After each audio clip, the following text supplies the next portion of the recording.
Olá, meus amigos e minhas amigas. Depois de meses de combates e grande número de perdas para ambos os lados, a Rússia tem mais uma vitória nessa guerra que está completando 2 anos na Ucrânia. A cidade de Avdiivka caiu para os russos, situação confirmada pelos próprios ucranianos. As forças ucranianas tomaram uma decisão crítica para evitar serem cercadas. Vamos entender melhor essa situação. Bom, o comandante das Forças Armadas Ucranianas, Oleksandr Syrskyi, que recentemente substituiu Valery Zaluzhny, fez um anúncio através de uma publicação no Facebook, onde disse que as tropas ucranianas recuaram da cidade de Avdiivka. Esse movimento, segundo ele, é para evitar o cerco e marca a maior mudança nas linhas de frente desde que as forças russas capturaram Bakhmut em maio do ano passado.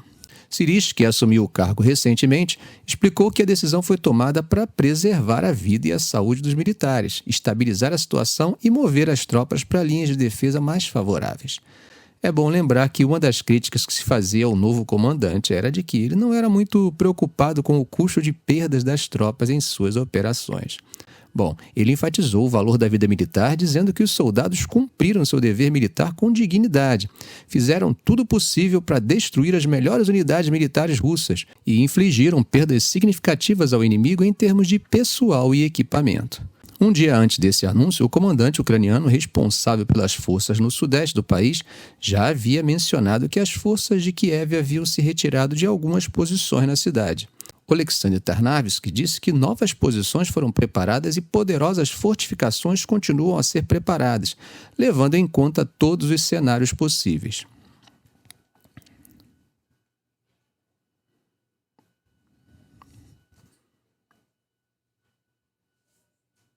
Tarnavsky também mencionou que, diante de um inimigo que avança sobre os corpos de seus próprios soldados com uma vantagem de 10-1 em termos de artilharia, sob constante bombardeio, essa retirada é a única solução correta. Bom, gente, à medida que nos aproximamos da marca de 2 anos da invasão em grande escala da Rússia, as tropas ucranianas estão sob pressão ao longo da linha de frente, com fileiras esgotadas e exaustas e uma escassez de munições de artilharia agravadas pelo impasse de um grande pacote de financiamento dos Estados Unidos. A situação não parece surpresa nem mesmo para os apoiadores ocidentais. Prova disso é que o presidente dos Estados Unidos, Joe Biden, já havia alertado na quinta-feira que a Avdiivka corria o risco de cair nas mãos das forças russas devido à falta de munição, após meses de oposição republicana ao pacote de ajuda no Congresso.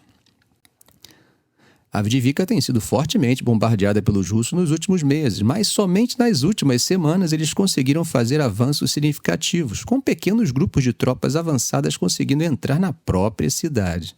As tropas ucranianas, sob o comando do chefe do exército Oleksandr Syrskyi, tomaram a decisão estratégica de se retirar da cidade, que fica na parte leste do país. Essa jogada foi para evitar um cerco completo sobre a qual já vínhamos comentando no canal nos últimos vídeos. Um cerco total é uma situação que ninguém quer enfrentar em campo de batalha. Como comentamos aqui no canal, o general Syrskyi, que assumiu o comando na semana passada após uma grande reorganização militar, enviou reforços para ajudar na defesa de Avdiivka. No entanto, as declarações de Tarnavsky podem ter sinalizado que Kiev já estaria se preparando para uma possível retirada, considerando que a cidade estava cercada por 3 lados pelas forças russas. A perda da cidade, quase 2 anos após a invasão em larga escala pela Rússia, poderia fortalecer a posição do presidente Volodymyr Zelensky ao solicitar ajuda militar urgente ao Ocidente. Esse é o ponto positivo, ou seja, olhando o copo meio cheio. Como nós sabemos, ele tem uma luta marcada na Conferência de Segurança de Munique, o que adiciona um certo peso ao momento.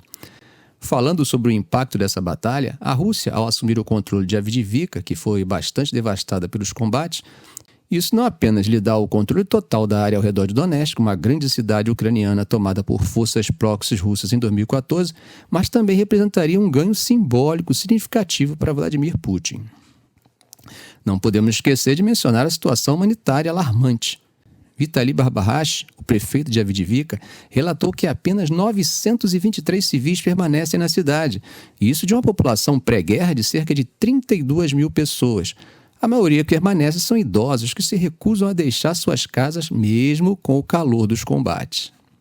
E ainda para acrescentar tensão, John Kirby, o porta-voz de Segurança Nacional da Casa Branca, destacou que a escassez de munição de artilharia é um grande problema para as forças ucranianas em campo. E isso sem falar, como comentamos no vídeo de ontem, a dificuldade em repor o pessoal no campo de batalha. Um comandante ucraniano, que por sinal prefere ser chamado pelo seu codinome, Titushko, disse que antes a estratégia era manter o inimigo sempre no alerta, disparando a cada meia hora. Mas o jogo mudou. Agora eles estão economizando munição, atirando só em defesa ou quando vem um agrupamento significativo de equipamento do adversário. E isso mostra uma adaptação às circunstâncias atuais, onde cada decisão tem que ser milimetricamente pensada. A tomada de Avdiivka seria a primeira grande vitória russa desde que tomaram Bakhmut em maio. O local é estratégico, domina alturas importantes e abre caminho para corredores logísticos vitais. Mikhailo Podolyak, que é conselheiro do presidente Zelensky, falou numa entrevista que o lance aqui não é simbolismo, é puramente estratégico. Agora, tem gente na Ucrânia comparando a Avdiivka com Bakhmut, lembrando das perdas pesadas na defesa dessa cidade. Michael Kaufman, um especialista do Carnegie Endowment, já falava sobre o risco de Avdiivka ser politizada demais, ignorando a realidade militar no terreno, e especialmente pensando nas perdas em Bakhmut e o que isso pode significar para Avdiivka. Bom, gente, não é por não estar se falando sobre alguma coisa que essa coisa não exista ou não esteja acontecendo. Às vezes podemos ter a impressão de que o mundo está vivendo apenas duas guerras, uma em Gaza e outra na Ucrânia. Mas isso não é verdade. Vamos atravessar o Mediterrâneo e dar uma espiada no que está acontecendo por lá. Isso mesmo, no Sudão a situação também está esquentando. As Forças Armadas do Sudão, SAF, fizeram um avanço significativo em Omdurman, marcando um ponto de virada na guerra contra as forças paramilitares Rapid Support Force, que começou em abril do ano passado. Eles conseguiram se juntar com outras unidades no sul da cidade, quebrando um cerco que estava montado desde abril. Mas e a novidade? Eles entraram em South Omdurman, um dos mercados mais antigos do país, depois de receberem um upgrade com drones Morraj E-6 do Irã, graças a uma visita do líder do exército, general Abdel Fattah al-Burhan, a Teherã. Em Umbada, que fica no noroeste da cidade, a situação ficou bem tensa. As pessoas foram obrigadas a evacuar suas casas com apenas 72 horas de aviso.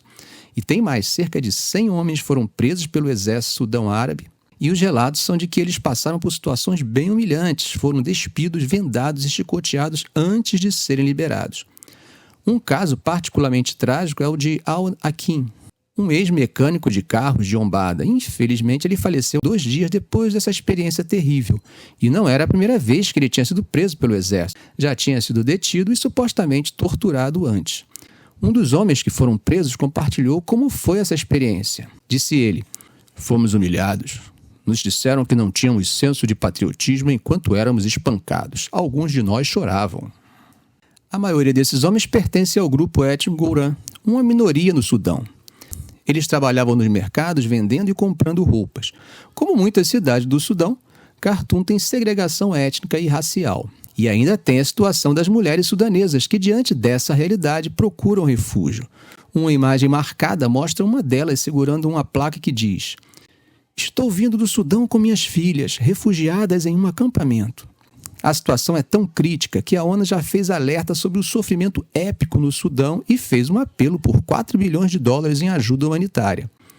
E para piorar, os soldados da SAF, especialmente os recrutas novos, estão sendo acusados de saquear as casas do povo Gourã em Omdurman, no norte e oeste.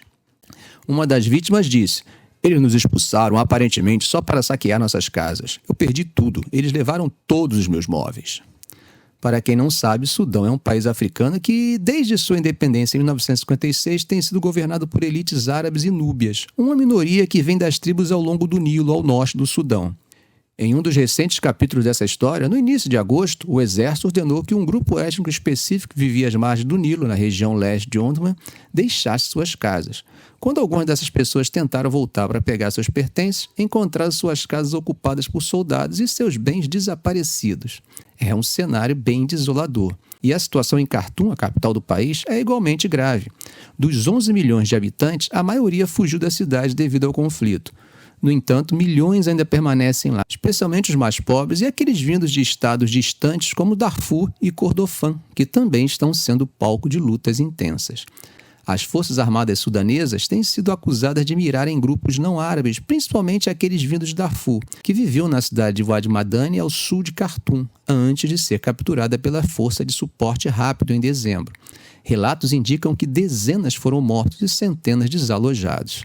O governador militar do estado, Mohamed El-Badawi, fez um chamado ao serviço de inteligência para prender todos aqueles que trabalham nos mercados como vendedores e mendigos, acusando-os de atuarem como espiões para a RSF.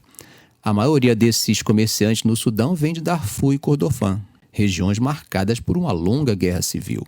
E falando em guerra civil, o exército sudanês, que criou a RSF para lutar uma guerra por procuração em Darfur, tem sido acusado de cometer genocídio contra as comunidades não árabes em Darfur, matando mais de 1 milhão de pessoas e deslocando milhões de suas casas. Como resultado, o ex-presidente sudanês, o general do exército Omar al-Bashir, foi o primeiro presidente no cargo a ser indiciado pelo Tribunal Penal Internacional em Haia. A RSF também é acusada de limpeza étnica da principal comunidade não árabe dos Massalit, em Darfur Ocidental, durante a última onda de violência na região, matando milhares de pessoas e deslocando centenas de milhares. E para adicionar a essa situação já tensa, mais de 10 mil pessoas foram mortas no Sudão desde o início da guerra em uma luta pelo poder entre dois generais. Como vocês podem ver, é um panorama realmente trágico, mostrando como conflitos étnicos e lutas pelo poder podem devastar um país e sua população. Eu, como sou otimista, continuo torcendo para que a humanidade consiga abandonar de vez a barbárie e resolver todas as suas controvérsias de forma pacífica e através da diplomacia. Ficamos por aqui. Se esse vídeo foi útil para você, faça um comentário, compartilhe em suas redes sociais, dê um like. E é claro, se ainda não for inscrito, inscreva-se no canal e ative o sininho. Ok, gente? Um grande abraço do professor Arão Alves.